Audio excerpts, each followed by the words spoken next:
Et si la vieillesse devenait tout simplement une porte d'entrée vers quelque chose d'inexplicable?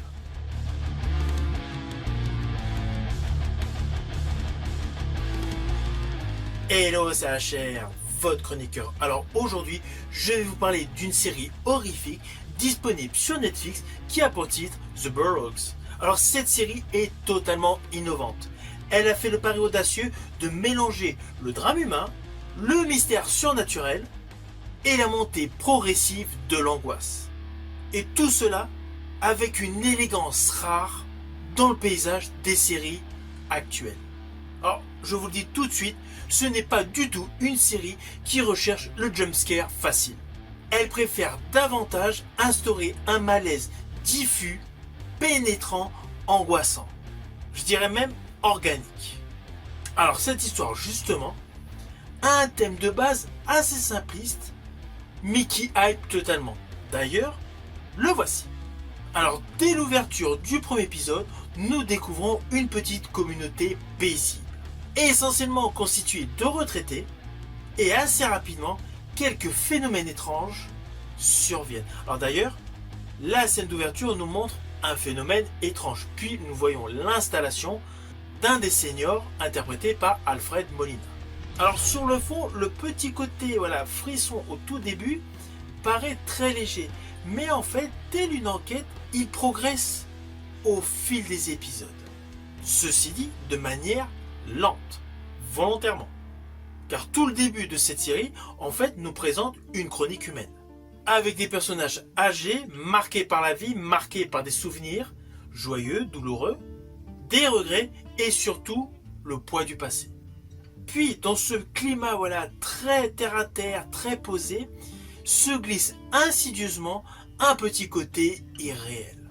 Implicitement, des comportements changent, des visions surgissent et surtout, pléthore de questions arrivent. La première, la plus évidente, c'est pourquoi le quartz?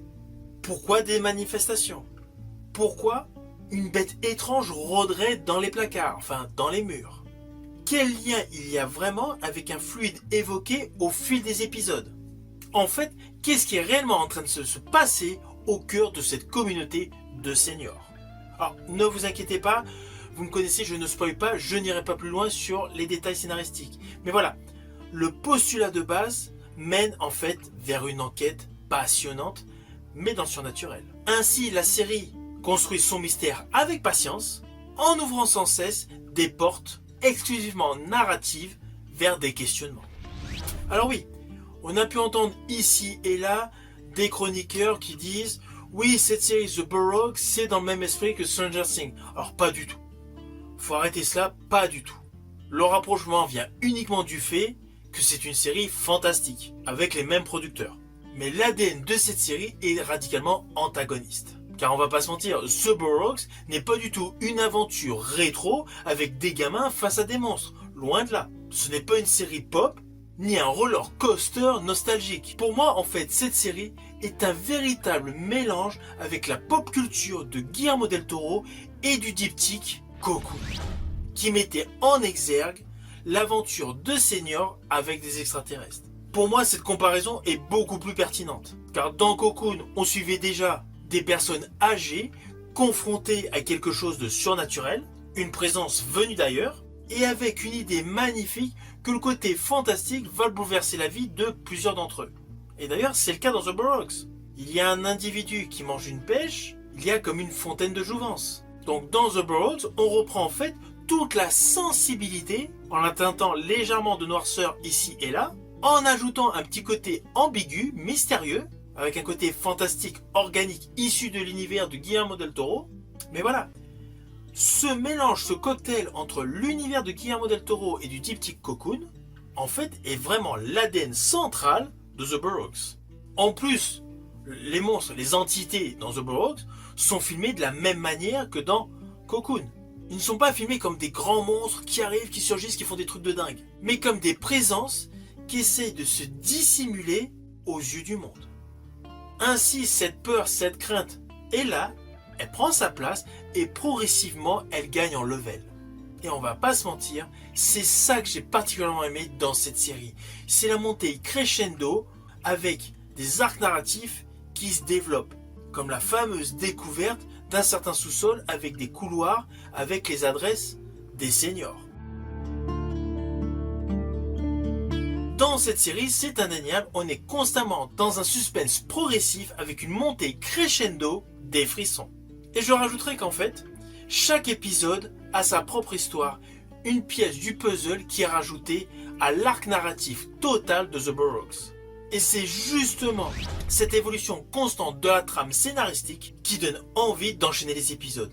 On va pas se mentir, j'ai regardé cette série sur 3 jours. Et cela, c'est essentiellement dû à une écriture qui nourrit progressivement toute la mythologie de son univers. Sans oublier que le suspense ne reste pas uniquement sur le surnaturel. Il y a un côté très terre à terre, un côté très thriller, un côté très humain.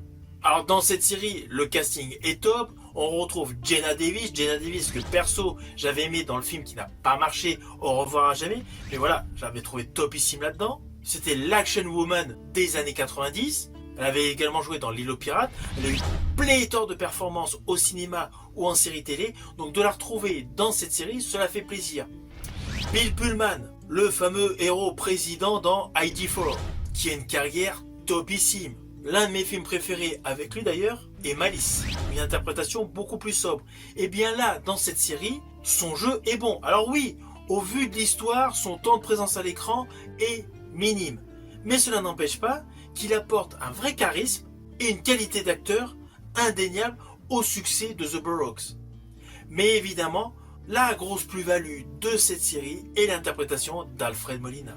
Il porte littéralement toute la série sur ses épaules. Son jeu apporte une humanité incroyable, il incarne un personnage fatigué par la vie, triste sur le plan émotionnel, et surtout animé par une curiosité presque maladive sur l'inexplicable. En fait, il a une performance topissime, pleine de nuances, de gravité et d'émotion. On va pas se mentir, sans lui, la série aurait perdu énormément. Ainsi, la totalité du casting assure une véritable plus-value à cette série. Alors, on va pas se mentir, la majorité des interprètes principaux de cette série sont des acteurs de cinéma qui ont une très grande carrière. Donc le fait de s'immerger dans leur personnage est facile, car ils ont l'habitude de jouer. À cela s'ajoute une réalisation qui est top, la colorimétrie est bonne, voilà, les effets spéciaux sont bien calibrés, ils sont placés au bon moment, et surtout, il y a un côté innovation sur le thème scénaristique, c'est de mettre en exergue, en héros d'une série, une bande de seniors. Ça, c'est totalement innovant sur Netflix. Alors au final, naturellement, c'est une série que je vous invite à découvrir. Surtout si vous aimez le suspense, le fantastique, voilà, le petit côté frisson, le petit côté épouvante, cette série est totalement calibrée pour vous. Il ne faut surtout pas se dire, on voit des seniors, il faut être senior pour regarder cette série. Non, pas du tout. Franchement, elle tient en haleine et l'histoire est tout simplement cohérente. Une fois que vous l'aurez vue, n'hésitez surtout pas à me mettre en commentaire tout simplement votre opinion. Je vous dis à bientôt pour une prochaine vidéo.